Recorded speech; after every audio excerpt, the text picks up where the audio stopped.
Hi guys, I just wanted to share an article related to Jordan Peterson that was located in the Washington Times.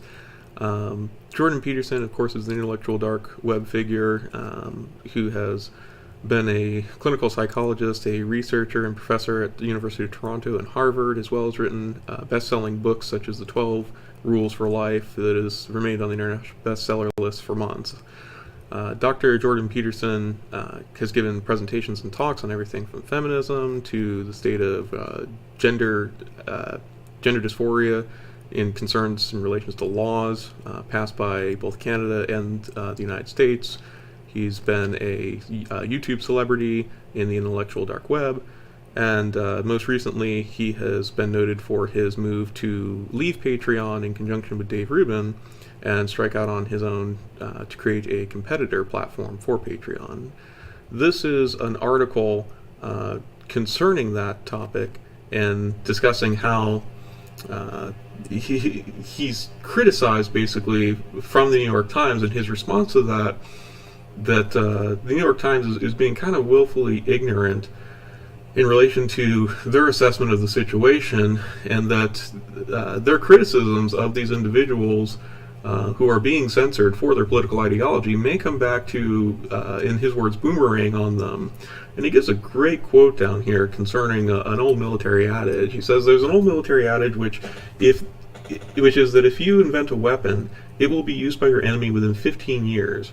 He said Tuesday, what makes the people who are on the left, what makes them so sure that exactly the same tactics won't be used against them at the drop of a hat once the tactics have been validated and put in place?" And this is a really good question as far as the escalation of political tensions that are occurring in the online censorship.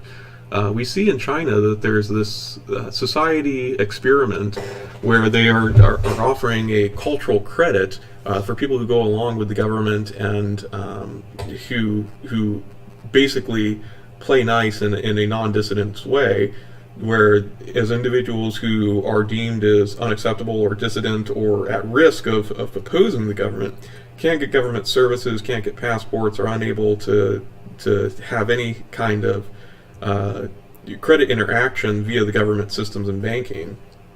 And this is particularly scary in America because of this developing trend that I'll go into has been in process for much longer than most people realize. So we'll let Jordan Peterson kind of discuss the topic itself and give you a little bit of insight. But here he is talking on the matter concerning just how scary this is. Warning to everyone who's listening is like, okay, let's think this through. So the New York Times last week wrote an article about the credit card's complicity in loaning money to that terrible tiny minority of people who engaged in mass shootings, right? Stating that it was the responsibility of the credit card companies to monitor and potentially prevent that activity. It's like, okay, so what's the idea here? The idea is that the companies to whom we have entrusted our monetary system in large parts, that would be the credit card companies, now get to review our spending patterns to determine if what we purchase is in accordance with what they regard as morally acceptable. Okay, and we think that's a good idea.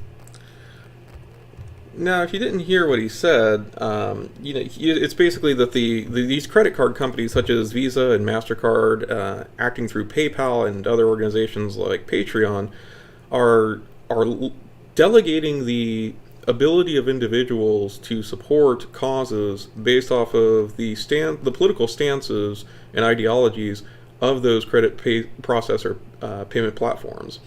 So exactly what he said. The thought of a credit card company or a payment processor looking through your spending habits and then deciding what you can and cannot donate or use your money towards is a terrifying idea carried out to the extent of political ideology and where it can take us.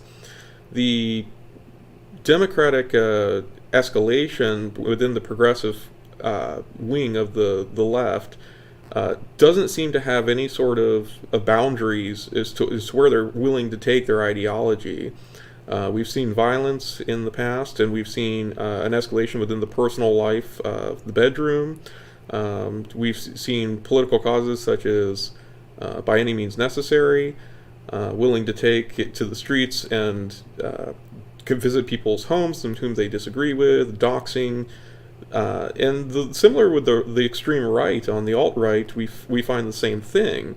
And the idea that these fringes of power will not necessarily someday become centralized power that have control over these sort of processes, I think is kind of short-sighted and naive. By all measures, the progressive left is gaining ground politically and are set within the next 15 to 20 years to be the ruling party. And it's interesting to see how they will use this kind of power, and I don't think it takes very much imagination as to how they will use it based off their previous behavior. There's another article here that's just kind of interesting as far as the development and lead up to this, talking about the cause of censorship. This is a Bitcoin article related to the censorship that Jordan Peterson is talking about in his censorship of Robert Spencer, who's penned multiple books and who is a Jihadi Watch activist. He watches jihadi activists and then blows the whistle on them, basically. And the payment processors of Visa and MasterCard found his activities unsettling to them because of the business that they do with individuals in the Middle East. And they cracked down on him and via Patreon, via PayPal in order to prevent payment processing to him.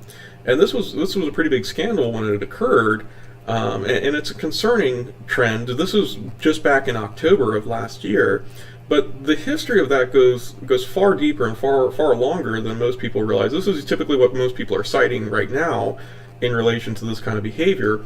But if you go back even further, this is an article from Wired magazine, and I remember when this happened and just the shock that I had when this occurred, and the statements then were that this will never happen, this will never progress into being normalized or mainstream, and that's exactly what's happened. But in this case, this was related to Julian Assange and the WikiLeaks scandal, where PayPal blocked the payment processes to Julian Assange, and it came out pretty obviously that this was put on them from MasterCard and Visa, and that MasterCard and Visa were in turn being pressured by the United States government in order to do this.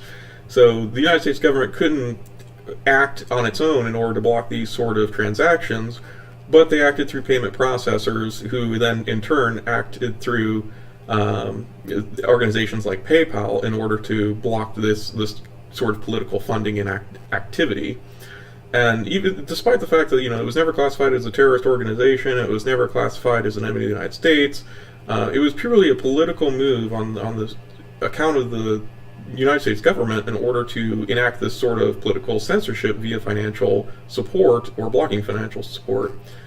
And so, but this goes back all the way to 2010, 8 years ago, and we've seen a slow, steady increase, a creep of this type of behavior, and I don't see any reason to believe that this is going away or going to minimize. I think we'll continue to see a furtherance of this into the political ideology and the culture war, and hopefully with organizations like what Jordan Peterson and Dave Rubin are trying to create, we'll see some pushback on that. I really don't know how successful that will be, based off of the fact that if we have a payment processor like Visa and MasterCard that they can't use, it's hard to imagine that they're going to create an alternative to that if those are the organizations that are putting pressure ultimately to enforce this kind of ideological stick. So anyways, that's kind of my thoughts on the matter. I just wanted to share it with you guys, see what you thought and get your feedback.